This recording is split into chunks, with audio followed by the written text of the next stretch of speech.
په کاغذ ولیکه، تر پوښولو وروسته دې ښځه پر نس وتړي، ان شاء الله تعالی حمل به نه نقصانیږي.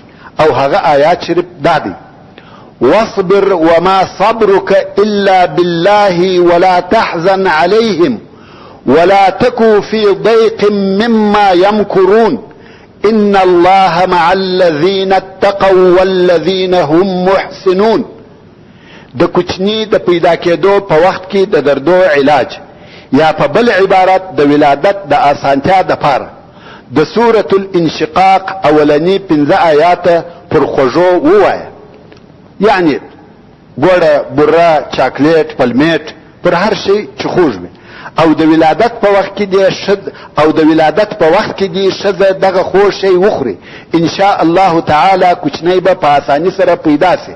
هغه آیاتونه دا دي: بسم الله الرحمن الرحیم، اذا السماء انشقت واذنت لربها وحقت واذا الارض مدت والقت ما فيها وتخلت واذنت لربها وحقت.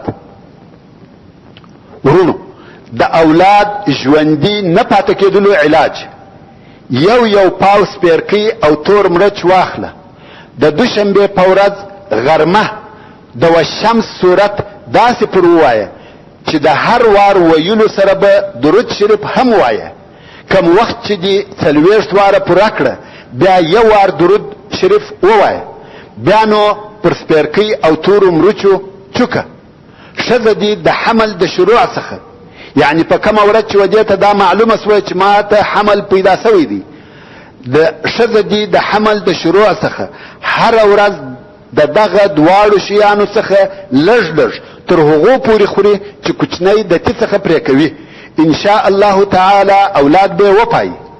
د والشمس صورت په قرآن مجید کې 1 نمبر صورت دی او هغه داسې دی: بسم الله الرحمن الرحيم والشمس وضحاها والقمر إذا تلاها والنهار إذا جلاها والليل إذا يغشاها والسماء وما بناها والأرض وما طحاها ونفس وما سواها فألهمها فجورها وتقواها قد أفلح من زكاها وقد خاب من دساها كذبت ثمود بطغواها إذ انبعث أشقاها فقال لهم رسول الله ناقة الله وسقياها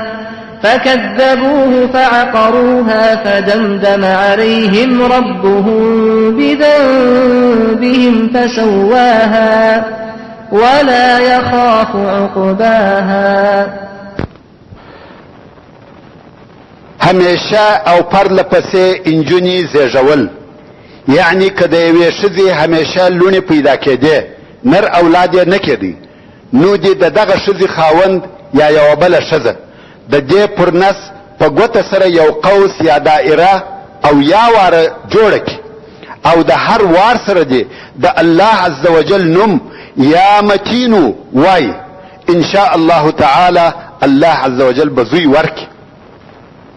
د کوچنی نظر کېدل یا ژړل یا په خوب کې بیرېدل یا میرګی او داسې بل شی ورپېښېدل، پر دغسې کوچنی د قل اعوذ برب الفلق او قل اعوذ برب الناس سورتونه 3 واره وایه او پر چکه، او دغه دعا پر کاغذ ولیکه، تر پوښولو وروسته یې ورپه غاړه که. دعا دا ده: اعوذ بکلمات الله التامات من شر كل شيطان وهامة وعين لامة. ان شاء الله تعالی دغه کوچنی به د ټولو آفاتو څخه په امان سي. د مسکینۍ او محتاجۍ دپاره د ماخوستن تر لمانځه وروسته 11 واره درود شریف وایه، بیا 11 واره د الله عز وجل نوم یا معز وایه، بیا 11 واره درود شریف وایه، بیا د خپل مقصد سره برابر د رزق دعا کوه، ان شاء الله تعالی په رزق کې به دې برکت او پراخي راسي. بیا هم د مسکنت او احتیاج د لرې کولو دپاره بله طریقه، د ماخوستن تر لمانځه وروسته 1414 واره د الله عز وجل نوم یا وهابو وایه، خو په سر او آخر کې به اوه واره درود شریف وایه. ان شاء الله تعالی دنیاداره بسې په مال او رزق کې به برکت او ډیروالی پیدا سي. وروره که دې یو کار بند و، د هغه کار د خلاصېدو دپاره تر 12 ورځو پورې هره ورځ 12,000 واره دغه راتلونکې دعا وایه. د دعا تر ویلو وروسته الله عز وجل ته د مشکل د اسانه کېدو خواست او دعا کوه. ان شاء الله تعالی هر قسم مشکل کار چې وي حل بسي. هغه دعا داده: یا بدیع العجائب بالخیر یا بدیع. که د ښځې خاوند ناراضه او بے پروا وي، د هغې دپاره د ماخوستن تر لمانځه وروسته 11 دانې تور مرچ واخله. اول 11 واره درود شریف ووایه، بیا 11 واره د الله عز وجل نومونه یا لطیفو یا ودودو ووایه، بیا 11 واره درود شریف ووایه. په دغه وخت کې د خاوند د مهربانه کېدو خیال په زړه کې لره. هر وخت چې دغه ټوله وویل پر تورو مرچو یې چوکه، بیا دغه مرچ په تیز اور کې واچوه، بیا د الله عز وجل څخه د خاوند د مهربانۍ دعا وغواړه. ان شاء الله تعالی خاوند به در باندې مهربانه سي. او دا کار باید کم از کم یعنی لږ تر لږه تر 40 ورځو پورې وکړي. د شیدو د لږوالي علاج، که د یوې ښځې شیدې کمې وي، د سورة البقره 233 نمبر آیات او د سورة النحل 66 نمبر آیات پر مالګه وواره ووایه. او دغه مالګه د ماشو په دال چې موږ پاتې ورته وایو، د ماشو په دال کې په ښځه وخوره. ان شاء الله تعالی د ښځې شیدې به ډېرې سي. او هغه آیاتونه دا دي: اول د سورة البقره د 233 نمبر آیات دا حصه: والوالدات يرضعن اولادهن حولين كاملين لمن اراد ان يتم الرضاعه.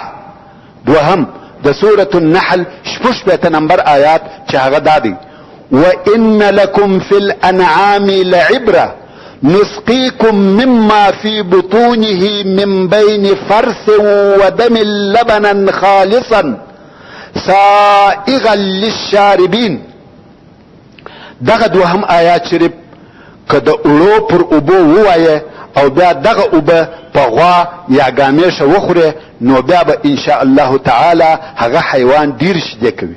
ورونو دلته به د دوو مهمو خبرو یادآوري وکم چې د هغو مراعتول حتمی او ضروري دي.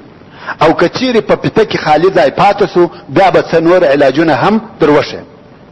اول دا خبره همیشه په یاد ولره چې د قرآن مجید آیاتونه به په بې اودسي سره هیڅ وخت نه لیکې، او غسل ته د ضرورت په وخت کې به په خوله سره هم نه وایه.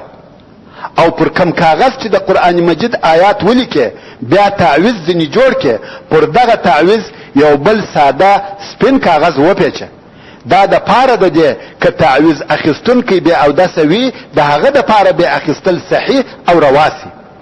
او پر هر هغه لوشي چې د قرآن مجید آیات ولیکې، دغه لوشي هم د بې اودسه نفر په لاس مور کوه، بلکې ته په خپله اوبه په وګرځوه. او هر وخت چې د تعویز کار خلاص سو، بیا نو دغه تعویز په اوبو پاک پریوله، بیا یې پرود واله یا څاکې واچوه. دوهمه مهمه خبره ورونو، دم او تعویز د انسانانو په کومه معینه او معلومه طبقه پورې نه دي خاص، بلکې هر مسلمان کولای سي چې په خپل پر خپل ځان دم وکي، یا یې پر بل چا وکي، یا بل مسلمان پر د دم وکي. خاوند پر خپل ښځه دم کولای سي، پلار پر خپل اولادو دم کولای سي، او ښځه پر خپل خاوند او اولادو دم کولای سي. مګر هو یو شی باید د یاد ونه باسو چې د انسان تقوا او ښه سړیتوب د دم په نفع رسولو کې ډېر اثر لري، او الله عز وجل د سورة المائده په 20 نمبر آیات کې فرمایي